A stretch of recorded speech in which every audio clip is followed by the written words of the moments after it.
आजा बंसी बजाने वाला, आजा बंसी बजाने वाला, आजा बंसी बजाने वाला, आजा बंसी बजाने वाला, आजा गौवा चराने वाला, आजा गौवा चराने वाला, आजा गौवा चराने वाला, आजा गौवा चराने वाला, आजा मक्खन चुराने वाला, आजा मक्खन चुराने वाला, आजा मक्खन चुराने वाला, आजा मक्खन चुराने वाला, आजा गीता सुनाने वाला,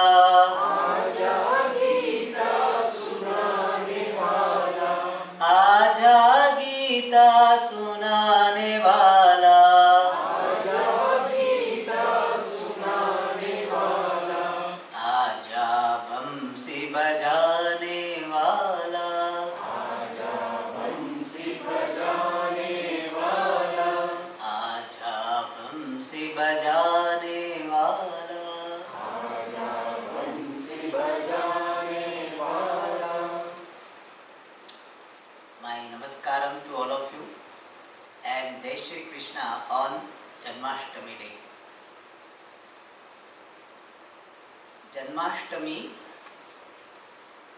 Shri Krishna Janmashtami is the day when the Lord had incarnated in the form of Shri Krishna. This avatara, incarnation, is an important aspect, important thought in Vedic culture, Vedic Dharma, which is otherwise known as Hindu Dharma. Hindu Dharma is the name given by the foreigners. Originally, the name of this Dharma was Vedika Dharma. Dharma based on Vedas. That is called Vedika Dharma. And Vedika Dharma has got some salient features like the idea of rebirth. You don't have just only this present birth. You will have any number of births. Punarjanma is one of the salient feature of Vedic Dharma. And also another feature is, in Vedic Dharma, there is no eternal heaven or hell. Heaven and hell are also temporary. And one more feature of Vedic Dharma is, it presents moksha as the purushartha, freedom as the human goal, which can be achieved here in this life itself.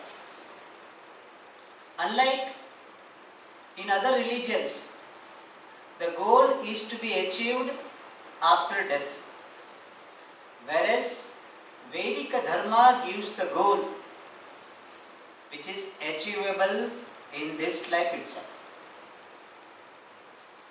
And one more feature of Vedic Dharma, as I said in the beginning, is avatara, incarnation of the Lord.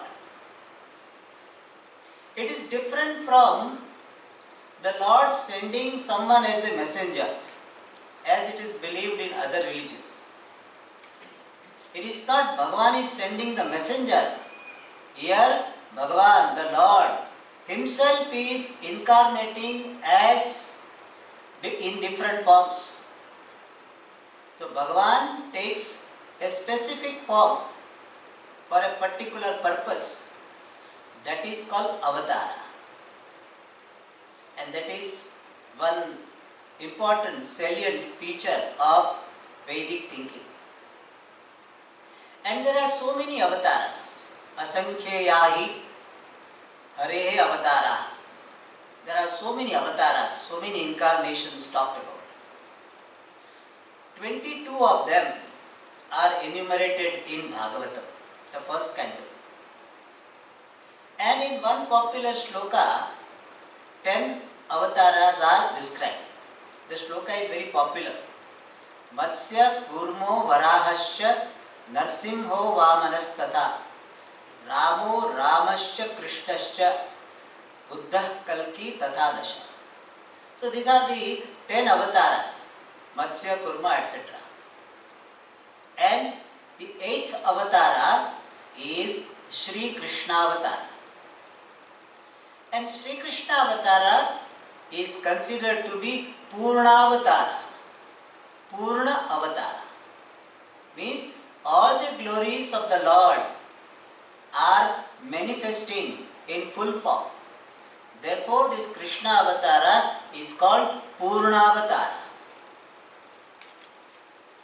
And those who are familiar with the life story of Krishna, Shri Krishna Charitam, they know that Krishna has manifested so many aspects of the Lord. The love aspect of the Lord was there in the beginning itself. Krishna as a very lovable and loving child of Yashoda and Nanda. Shri Krishna as the beloved of gopis, Gopi Vallabha. Shri Krishna as Dushta Samharaka, the destroyer of wrongdoers like Kamsa and others. Shri Krishna also was Yadukula Nayaka, the leader of Yadu family. Shri Krishna was the ruler of Dwarka, Dwarkadhisha.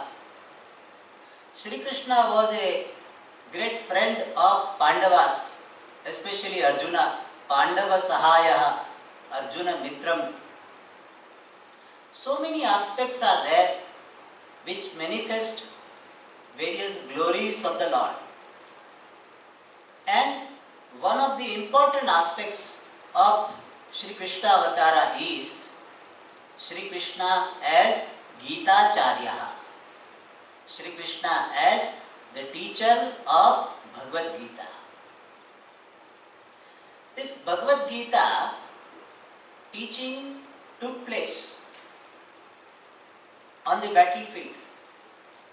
And the background of this Bhagavad-Gita teaching is, there were two families, Kauravas and Pandavas. Really they were cousins.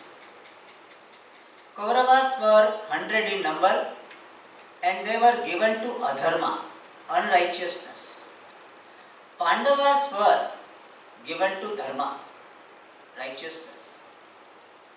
And Pandavas were having a kingdom which was snatched away by Kauravas, by unrighteous, unfair means. And there was a condition that Pandavas have to go to the forest, and after a certain period, 12 years, they have to remain incognito for 1 year, and afterwards their kingdom will be given back to them. Pandavas followed all those conditions, and when they came back and asked for the kingdom back, Kauravas, led by Duryodhana, were not ready.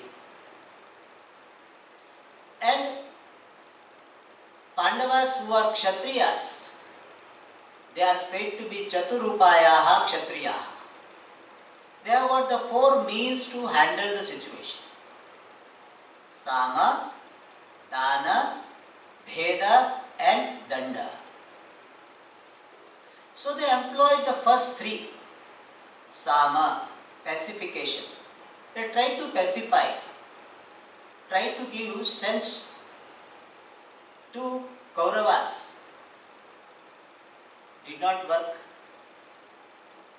They were ready to let go so much wealth, so much part of the kingdom. Did not work. Bheda, they tried some diplomacy. Did not work. In fact, they sent Bhagavan Sri Krishna himself as a messenger for compromise to avoid the war. And Bhagavan Sri Krishna said that if you don't want to give full kingdom which belong to Pandava, at least give half. Not ready. Kauravas not ready. Then he said, you at least you give 5 villages. 5 Pandavas, 5 villages. No. Then he said, you give 1 village with 5 houses. No. 1 house with 5 rooms. No. Duryodhana said, I cannot give land equal to the what is called the point of a needle. That much land I cannot give. If they want, let them fight. And thus, Pandavas did not have any other option. When the first 3 measures, Sama, Dana, Bheda, when these 3 have failed, then they were helpless to resort to the 4th means, Dandaha, in the form of a war. Now it was not a matter of land, it was a matter of the protection of righteousness. And therefore, Pandavas were not having any option but to go for this war called Dharma Yuddha, Mahabharata war. Preparations were made on both sides. Arjuna enters into the battlefield and Arjuna is very clear that this is a Dharma Yuddha. It is the war for the protection of Dharma. It is not the war for getting land anymore. And he is very enthusiastic. He requested Bhagavan to place his chariot between the 2 armies so that he can see with whom he has to fight. Very enthusiastic. But all of a sudden there was a turn around. There was a change in the situation. And that was because instead of looking upon the people present there as warriors, which was an objective outlook, he looked upon the people present there as his relatives. And his attachment to the relatives was surfaced. Raga. And because of Raga, there was Shokaha. Raga means attachment. That led to Shokaha, grief. When a person has attachment, then the very thought of separation from the object of attachment creates sorrow. And when the Shoka is there, Raga is there, then the thinking of a person is distorted. A person starts thinking upside down, that is called Mohaha. And under the spell of Shoka and Moha, Arjuna started giving the arguments against war. And he said, we should not fight this war. We should withdraw from this. So many arguments he gave. And Bhagavan Sri Krishna listened to all of them very patiently, giving a very good lesson to all of us that if you want to communicate to someone, you have to listen to that person first. Be a good listener before you become a good teacher. That is the message. And then Bhagavan Sri Krishna, even though he knew the solution, he did not give. In fact, when Arjuna kept quiet, then Bhagavan simply gave some pep talk by saying, you get up. And when Arjuna surrendered to Bhagavan and declared himself to be Shishyaha, Shishyasteham, I am your disciple. Shadimam Tvam Prapannam, I am surrendered to you. Please teach me. Then only Bhagavan decided to teach. From that, Bhagavan is teaching one more lesson, that Vedantic wisdom should be given only when asked, and that too properly asked. Na prishtaha kasyachit bruyat, nacha nyayena pruchhataha. It is said that one should not talk about, especially Vedanta, unless one is asked, and also asked properly. So Arjuna asked, and then he kept quiet. Tushnim babhuva. Then only Bhagavan started. Guru will start his teaching only when Shishya keeps quiet. And then Bhagavan started. And how does he start? When he is starting, what is his gesture? Prahasan iva. As if laughing aloud. Idea is there that he is very happy, very joyful when he is teaching. Teaching is not a job to be finished. Teaching is not a burden for him. He is a joyful teacher. And he started giving his teaching. Ashocyananvashochaspam prajnavadansya bhashase gatasuna gatasumsya nanushochandi pandita. Arjuna, you are grieving for something which does not deserve grief. And you are talking like a wise person. But really you are not a wise person. Why? Panditaha na anushochanti. Wise people do not grieve. Means grief and wisdom don't go together. If wisdom is there, grief will not be there. And thus, he suggested that wisdom is the solution to the problem of sorrow. And what type of wisdom? The wisdom of the true nature of oneself, which includes the true nature of the world as well.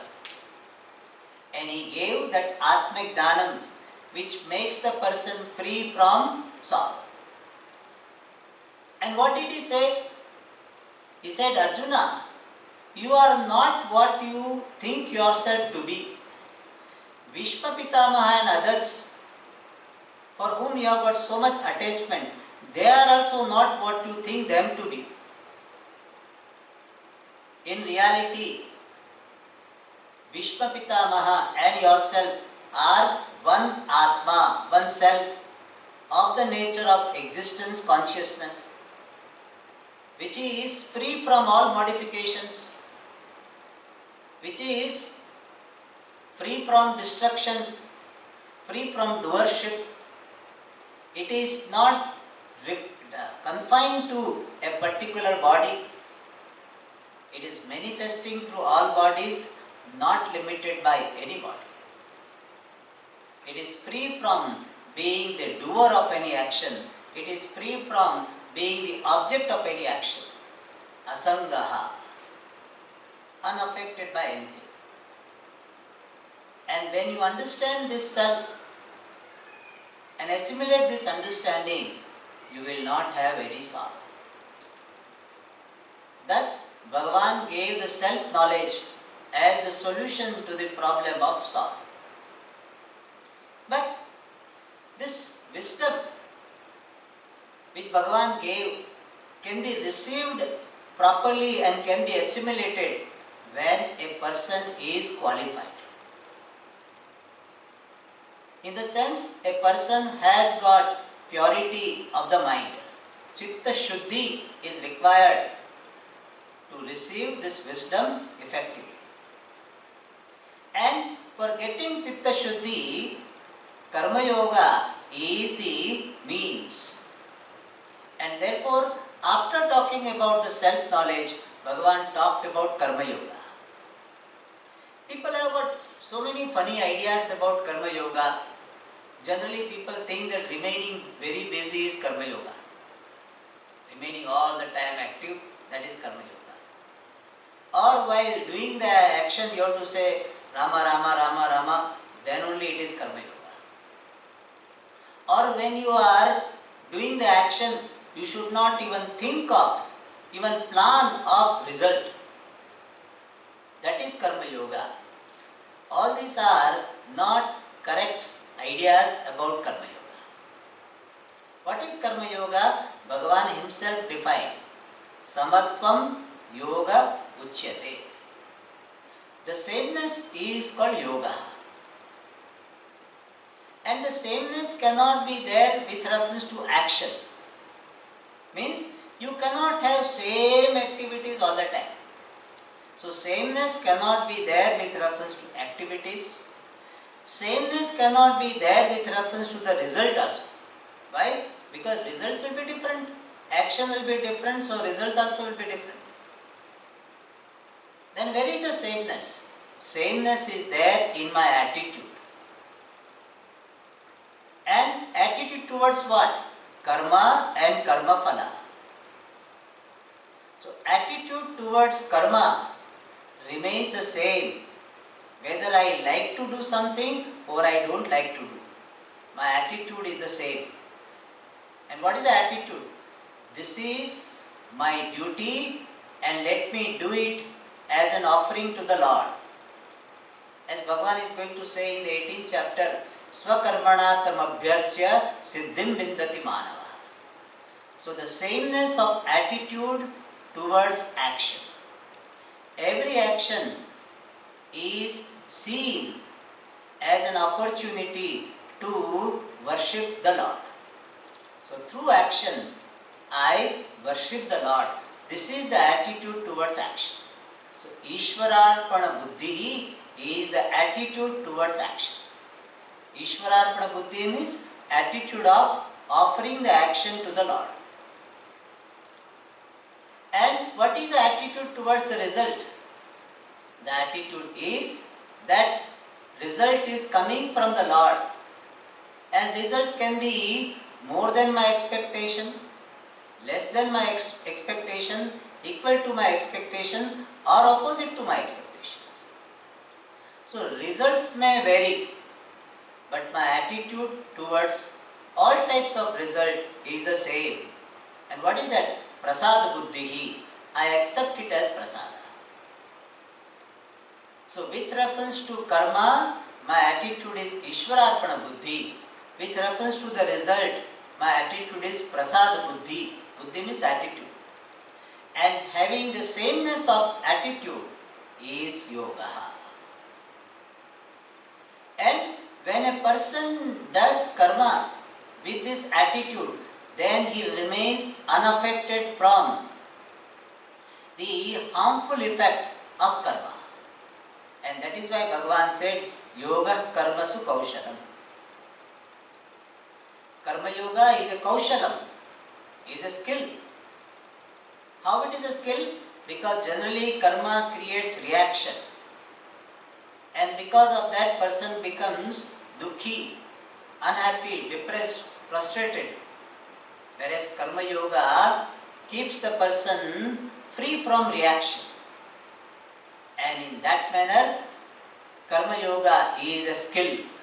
Not skill in the sense of efficiency in action, but it is a skill of keeping oneself free from any reaction which can be caused by karma or karma phala. And thus, in the second chapter, Bhagavan talked about the Jnana Yoga, otherwise called Sankhya Yoga, and Karma Yoga. And then he talked about the Sthita Prajna Lakshanas, the characteristics of a wise person. And then third chapter onwards, there is elaboration of what has been said in the second chapter. So, second chapter presents the subject matter of the entire Bhagavad-Gita briefly. And in the third chapter, this Karma Yoga topic was elaborated. And one important point was mentioned by the Lord, Yadyada charati shreshtaha tatta deve taro janaha sayat pramanam kurute lokastadan vartate. So, whatever a leader does, all other people follow. And whatever a leader approves of, that is considered to be standard by others. Therefore, a leader has to be very careful in his conduct and what he is approving of, what he is not approving of, about that he should be mindful. And even if he is a wise person and he doesn't require activities for himself, but for the benefit of others, he should continue doing the activities. Thus, Karma Yoga was elaborated. Then incidentally, Arjuna's question was answered, that what prompts the person to do wrong things? And Bhagavan said, Kamaha, this desire, uncontrollable desires lead the person to this path. And then how to handle that also was talked about. In the fourth chapter, there was discussion on avatara. What is the nature of incarnation, avatara? What is the hetu, the cause for avatara? What is the purpose of avatara? All these points related to avatara were talked about. And the main topic is Jnana Karma Sannyasa. How one can be free from action even while remaining amidst the action. And thus, the way to remain free from action with the help of knowledge, that topic was elaborated. And various sadhanas also were talked about. In the fifth chapter, as an answer to Arjuna's question, the topic of Karma Yoga was elaborated, emphasized, and the vision of wise person, the result of wisdom of Atma also were talked about. Then the sixth chapter, called Dhyana Yoga, the preparation for meditation was talked about. What are the immediate preparations? What are general preparations? And what is the nature of meditation? Atma samstam manakrutva nakinchidapi chintayet. Meditation is abiding the mind in the self and not thinking about anything else. The nature of dhyanam was talked about. Phalam of dhyanam was talked about. That when this dhyanam is done successfully, then shantim nirvana paramam adhigachyati, one attains shanti, abiding peace, freedom. And then obstacles in meditation, the restlessness of the mind also was discussed. The solution to this obstacle, how to handle those obstacles, that also was talked about. Bhagavan said, Abhyasena tu kaunteya vairagyena cha krishyate. As it is said in Yoga Shastra, Abhyasa vairagya bhyam tan nirodha. So Bhagavan here also said that Abhyasa and vairagya, this repeated practice of meditation and dispassion, are the means for tackling the problem of restlessness of the mind. Then Yoga Bhrashta topic was discussed. If a person could not reach the destination in this life, what will happen to him? That was discussed, and Bhagavan consoled Arjuna that once you have started on the right path, then there is no fall. As Swami Chinmayan used to say, there can be ups and downs, but there is no fall in spirituality. And then in the 7th chapter, there is a slight change in the gear of Bhagavan's teaching. From 1 to 6,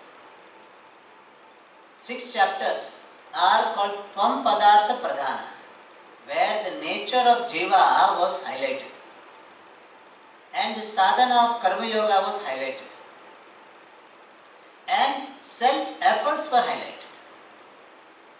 Whereas from the 7 to 12, 6 chapters, Ishvara Swarupa is emphasized, is elaborated. The sadhana of bhakti or otherwise called upasana is highlighted. And the importance and the glory of Ishvara's grace is talked about. So thus there is some shift in Bhagavan's teaching.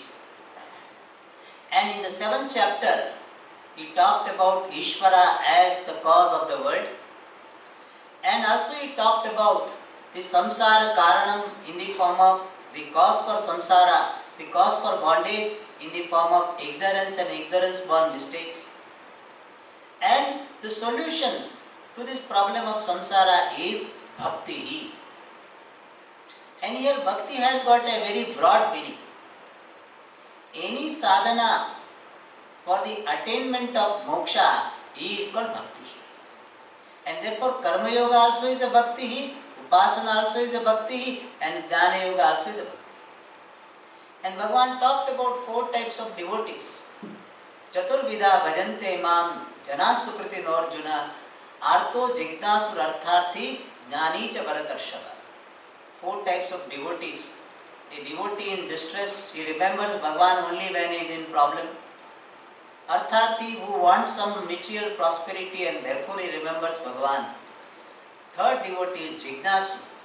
He doesn't want anything from Bhagavan. He wants Bhagavan himself. And Bhagavan can be attained only by knowing himself to be identical with oneself. And therefore, he wants knowledge. And that is Jignasu Bhakti.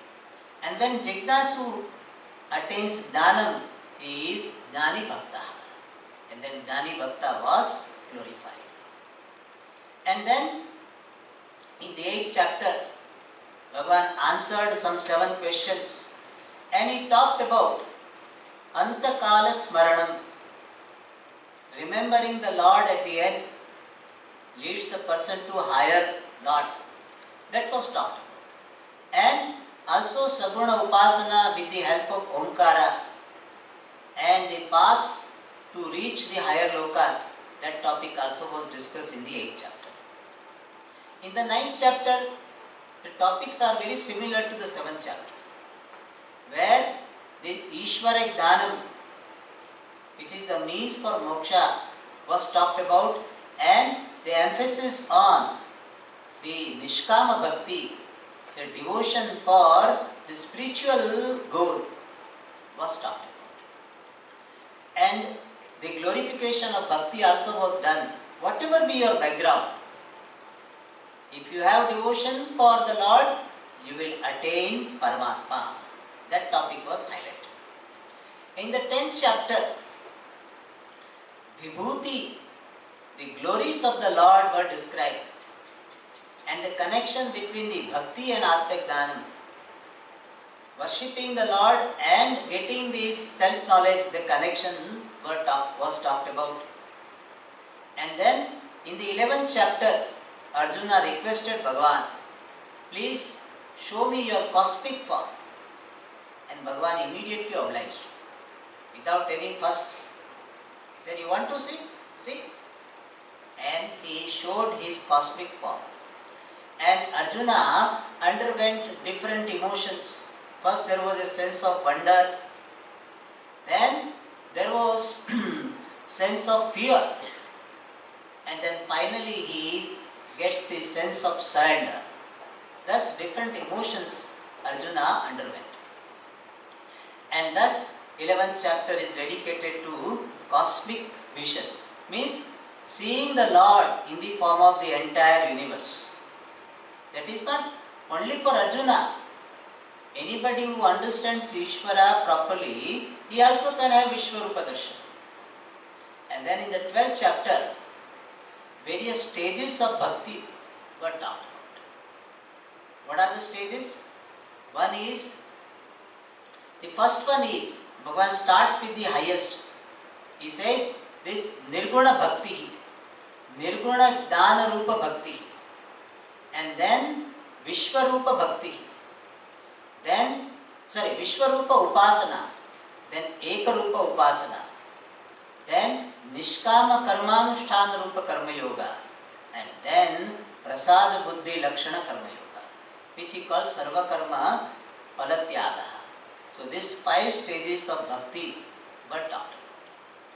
Then in the 13th chapter, Bhagavan talked about 6 topics: Purusha, Prakriti, Jnanam, Jneyam, and Kshetra, Kshetrajna. 6 topics were talked about. And mainly, it is regarding the knowledge of Brahman, which is the ultimate reality, and that Brahman is to be discovered as oneself. And that is Jiva Brahma Aikya was talked about. In fact, from 13th chapter, the 3rd section starts, 13 to 18. These 6 chapters are dealing with the Aikyam, the oneness between Jiva and Ishvara. So first 6 chapter, Jiva Swarupa, the 7 to 12, Ishvara Swarupa, and 13 to 18, the Aikya Jnanam, the knowledge of oneness is presented. And then values were talked about in the 13th chapter.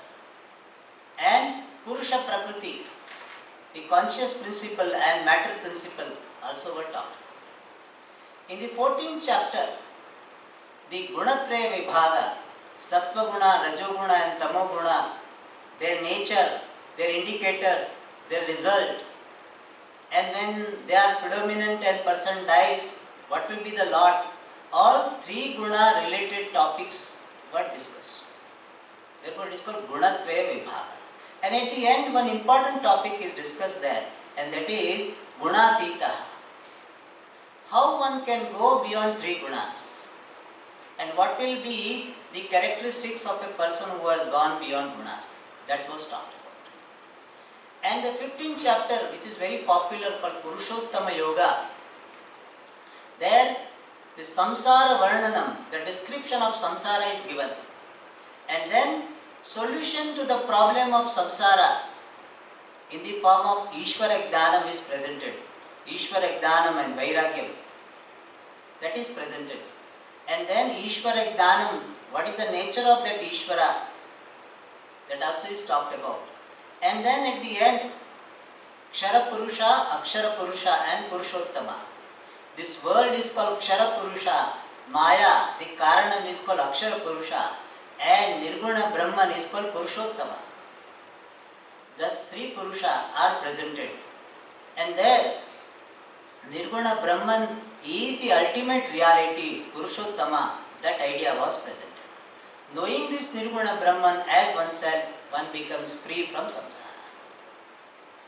Then in the 16th chapter, Devasura Sampatti, the positive qualities which are conducive to the pursuit of moksha, they are called Devi Sampat, divine wealth they call it. And Asuri Sampat means the qualities which are harmful, which are non-conducive to the pursuit of moksha. Third, they generally translate demonic qualities.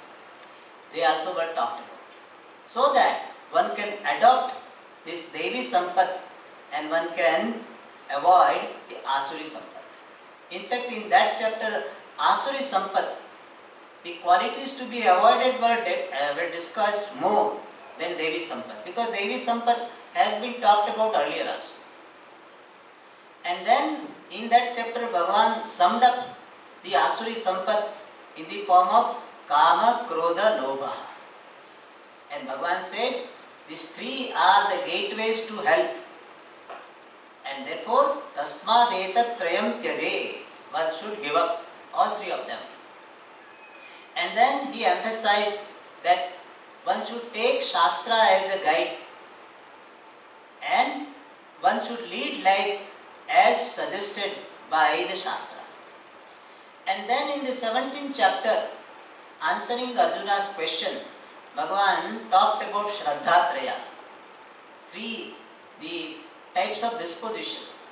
And then he talked about 3 types of food, 3 types of yajna, 3 types of dhanam, 3 types of tapas, austerity.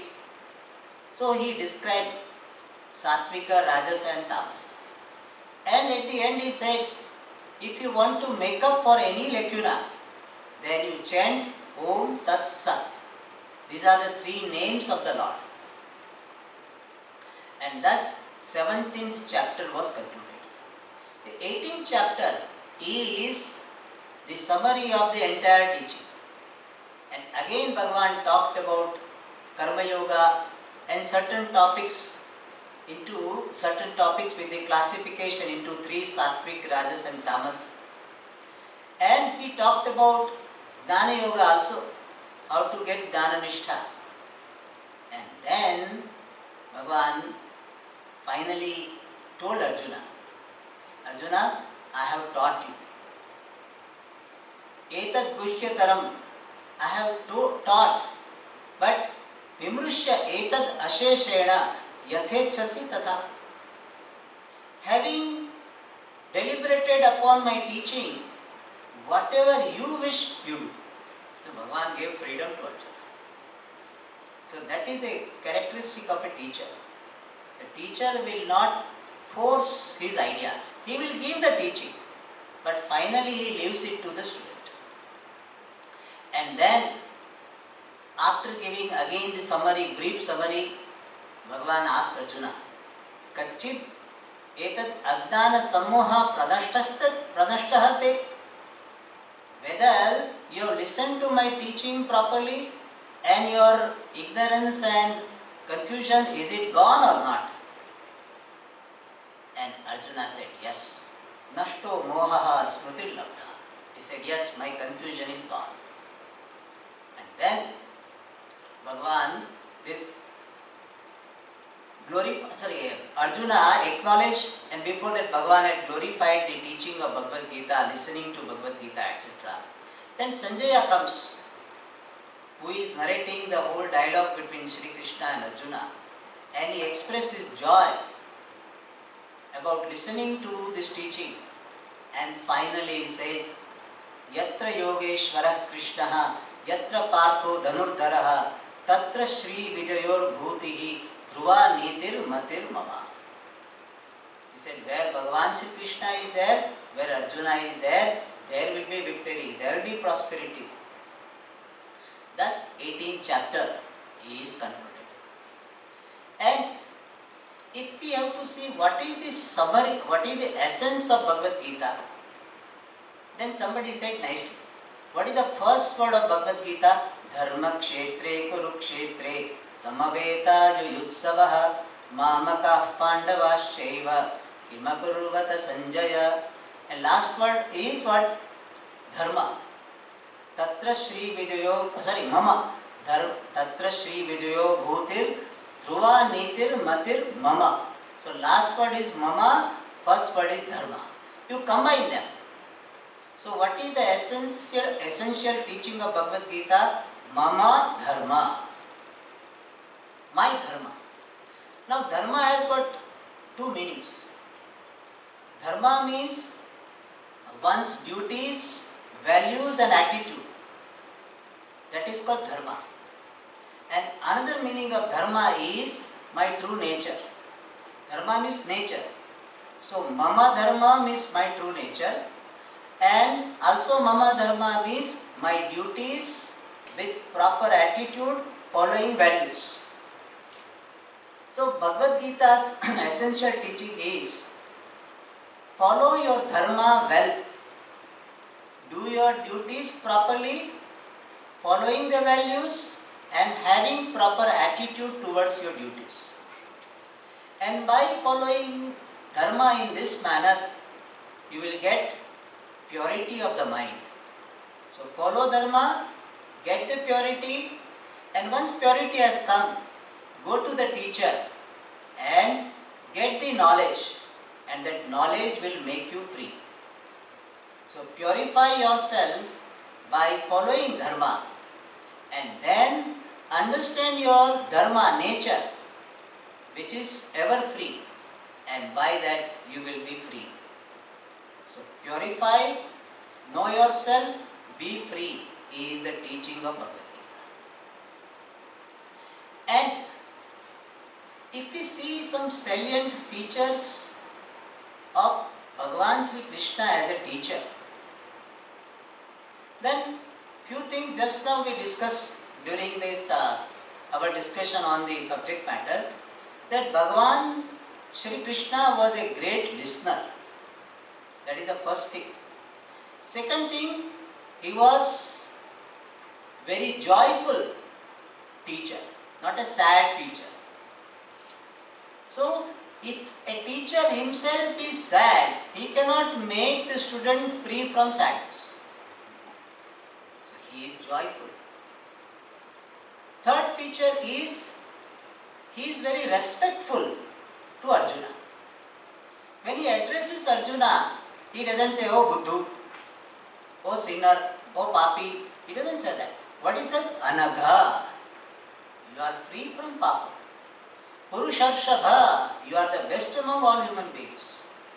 Purusattama. You are the best among all the descendants of Kuru. So he always addressed Arjuna in a very respectful, encouraging manner. So, as a teacher, he was respectful to the student. And he was very loving also in his expression. Every now and then says, "You are my friend, you are very dear to me, and therefore I am teaching. I love you." So, teacher needs to be very loving to the students. Out of love alone, the teaching will come properly. And one more feature is, Bhagavan Sri Krishna, he is giving this teaching methodically. When he talks about Gunatraya, he is methodical. Sattva, Rajas, Tama, indicators, nature. What happens when predominance is there? So he is quite methodical. And also his teaching is very palatable even to ordinary people, unlike Upanishad. It's quite palatable. And at the same time, he is sometimes mischievous also, and putting some ideas in a very crisp manner. Nasato vidyate bhavaha na bhava vidyate sataha. Really it is like a, what they call, brain tickling. So, person has to really think. And one more thing, as a teacher, we can appreciate is, he gave freedom to Arjuna. I have taught you this, but still, yathechasi tatha kuru. As you wish, you do it. You deliberate upon my teaching. Yathechasi tatha. And one more feature is, he is very caring. That is why he cared to ask Arjuna, "Arjuna, has my teaching helped you? Is your ajnanam moha is pranashtaha? If it is not, I am ready to give more also." That is the care. So, as a Gitacharya, as the teacher of Bhagavad-Gita, Shri Krishna really excelled. Is a Purnavatara. So all the features of the teacher, he manifested very well when he gave Upadesha to Arjuna. So as a Gitacharya, he is a Purna Acharya. And therefore we pray to Lord Krishna that may we have this teaching of Bhagavad-Gita reflected in our life and we attain the vision which he has imparted in Bhagavad-Gita. With this